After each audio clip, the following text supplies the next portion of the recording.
Hey everybody, it's Jamie MacDonald here. You've kind of come across me in what I would consider my element here. This just happens to be one of my favorite places in the town that I live in. It's like a little sanctuary, I guess you could say. So I'm out here, it's starting to be the fall season here in Michigan, and in the fall we tend to get a little bit more rainy weather. And with the rainy weather, we get a lot of opportunities for what I consider to be, really fun macro projects, especially the fungus and the mosses start to grow. And it's just really a treat. The weather gets a little bit cooler, the insects slow down a bit, so it's easier to get good macro shots of them. So I guess I'm here today to kind of go over some of the different options you have for macro with your Olympus cameras. I've got with me the EM1 with the 60mm f2.8 macro, which is a monster of a macro machine. And I also have in my bag with me today the Tough TG3, which has an insane what we call microscope mode on it. And I'll go over some of the settings that I use for my macro photos, and I'll share examples of my photos that I take today while filming this. And I'll go over the settings used for each one of those.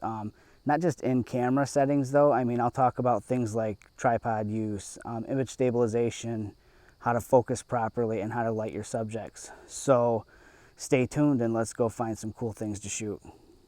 All right, everybody, so I've got my first subject picked out here. As I was walking down the trail, I noticed some, I'm not sure if it's creeping myrtle or poison oak. I'm not really a botanist, but I'm not gonna take a chance on touching it just to be safe. Regardless, it is a climbing plant that is running up this dead elm tree here. And what I noticed, or what stood out to me, was the way that this climbs up the tree is it's got these little, they look like gecko feet, I guess. They look like the pads on a gecko's foot, and they're actually gripping into the dead wood here. They're a maroon color, and they kind of splay out from one another, and I think it'll make a really cool photo, a really good macro photo. So I'm gonna go about this by using some off-camera lighting. Ideally, you'd want to use natural. I love to use natural light for macro photos, but it's just so hard to get enough light because we're not going to be shooting with our lens wide open. In order to get a greater depth of field and get more of the image in focus, we need to stop down to like f11 or sometimes greater than that.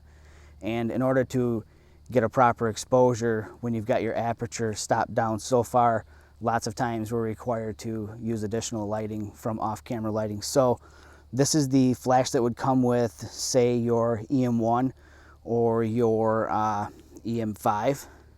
And I'm just going to mount this on the camera here. And in order for it to be active, it needs to be flipped up. But I'm not going to be using this to illuminate the subject.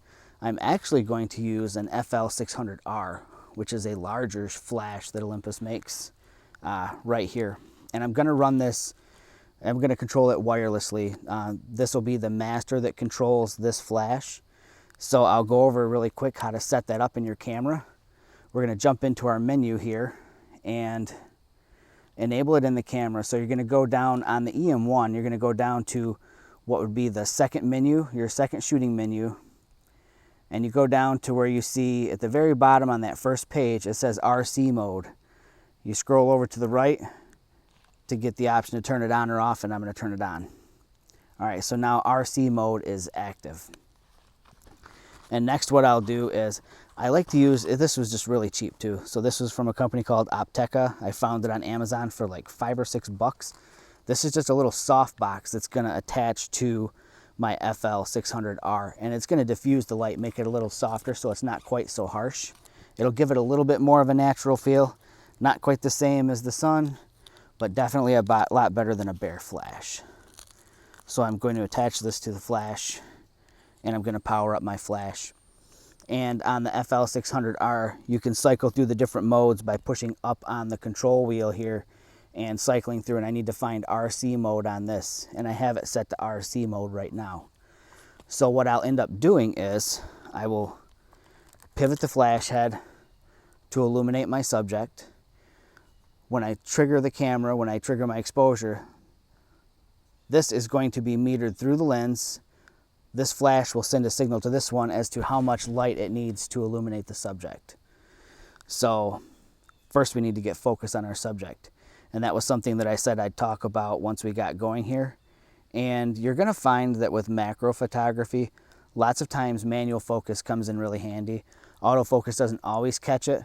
The majority of the time I do use autofocus on my Olympus cameras when doing macro work, but it is starting to get a little dark out and I don't want to waste time with the autofocus maybe not getting it the first time, so I'm going to manual focus.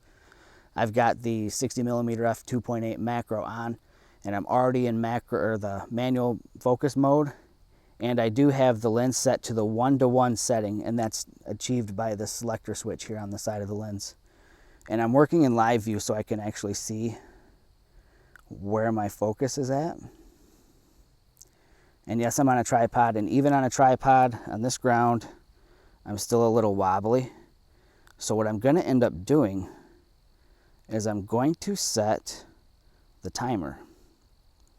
Now, working with insects, it might not necessarily be that easy to pull that off, but I am going to set the timer on my camera so that I can get the trigger depressed and let the camera take the exposure without me actually touching the camera, because for goodness sakes, it is a pain in the butt on a little jiggly tripod here. So here I'm stopping down. I'm stopping down to f11, and I'm fine-tuning my focus, and that is perfect. Now I'm going to place my flash here, and this is going to be a little bit of trial and error, and we'll see what we get.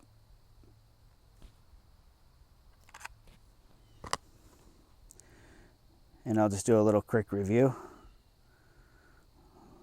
And I'm going to move my light a little bit more. Didn't really care for the way it was illuminated so much from the side. And I'll review it one more time. That's going to be perfect right there. So again, just a little bit of quick off-camera lighting.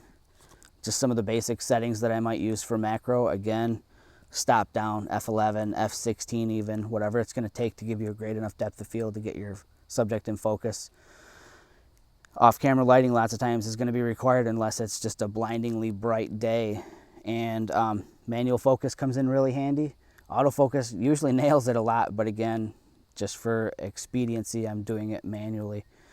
I'm on a tripod, so image stabilization is turned off. And I set the timer on my camera so that you didn't have to worry about me jiggling the camera when I hit the shutter button. So those are just some starters. Let's go find some more things to shoot. All right, you guys, so I found my next subject. Again, it was just as I was walking down the trail, I happened to notice this little family of mushrooms living on this dead branch laying on the side of the trail. And I can't use the tripod. I can't get low enough with the tripod. So I'm gonna have to do whatever it takes to get this shot. Sometimes it might mean even laying on the ground. But before I resort to laying on the ground, I'm gonna at least try it handheld from a height, you know, of a kneeling height, I guess you could say. So again, I'm going to be using live view to help compose the shot.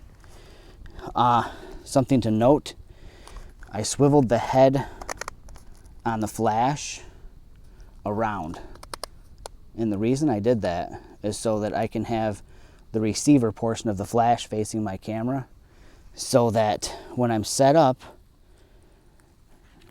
the flash can receive the signal from the hot shoe flash that I'm using in order to trigger.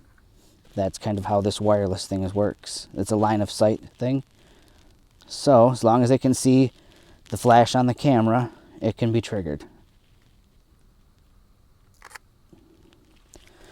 And something else, I turned image stabilization back on because I'm shooting handheld. And I took off my 2-second timer, and I'm actually triggering right when I push the button, because I do not want to push the shutter button and then wait for 2 seconds for the image to be taken.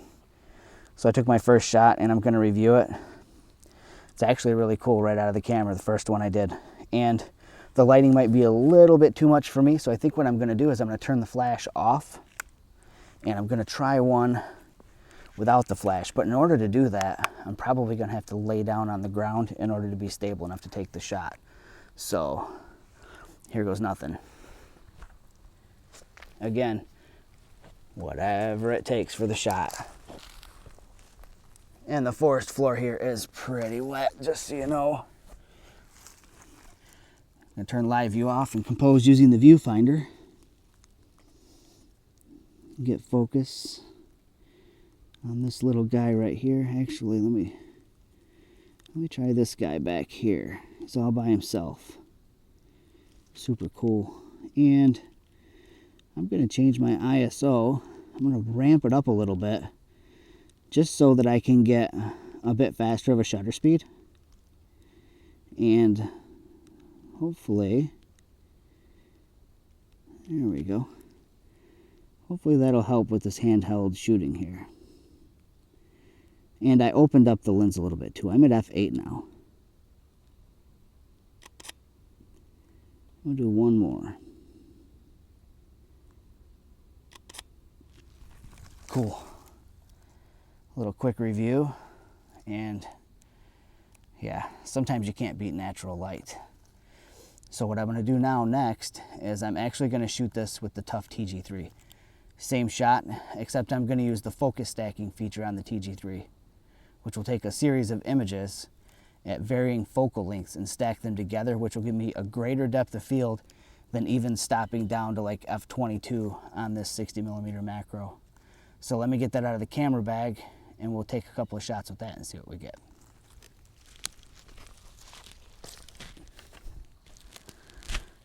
All right, so I went and grabbed the TG3 out of the bag, and you can see I've got the accessory light guide flash ring here, and this is kind of a pretty cool little deal here. It acts as a ring light, but if you have the camera set in microscope mode, you can actually place the camera right on top of your subject and it'll completely illuminate it, which I'm actually going to do that with some moss that I see on this log too, and I'll show you what those shots look like as well. But first, I'm going to put the camera into microscope mode, and it's indicated by a little microscope icon on the control wheel here. And if you push to the left on your control wheel, you'll have a few different options. The one that looks like a ladybug is focus stacking. That's the one that I'm going to do, and I'm going to take the shot of this mushroom with focus stacking. And ideally you'd want to do this on a tripod, but I think that the way that these are positioned, I can probably do it and hold still enough to pull the shot off. So let's just see what we get here. Let me zoom in a bit and hold my breath and take this shot.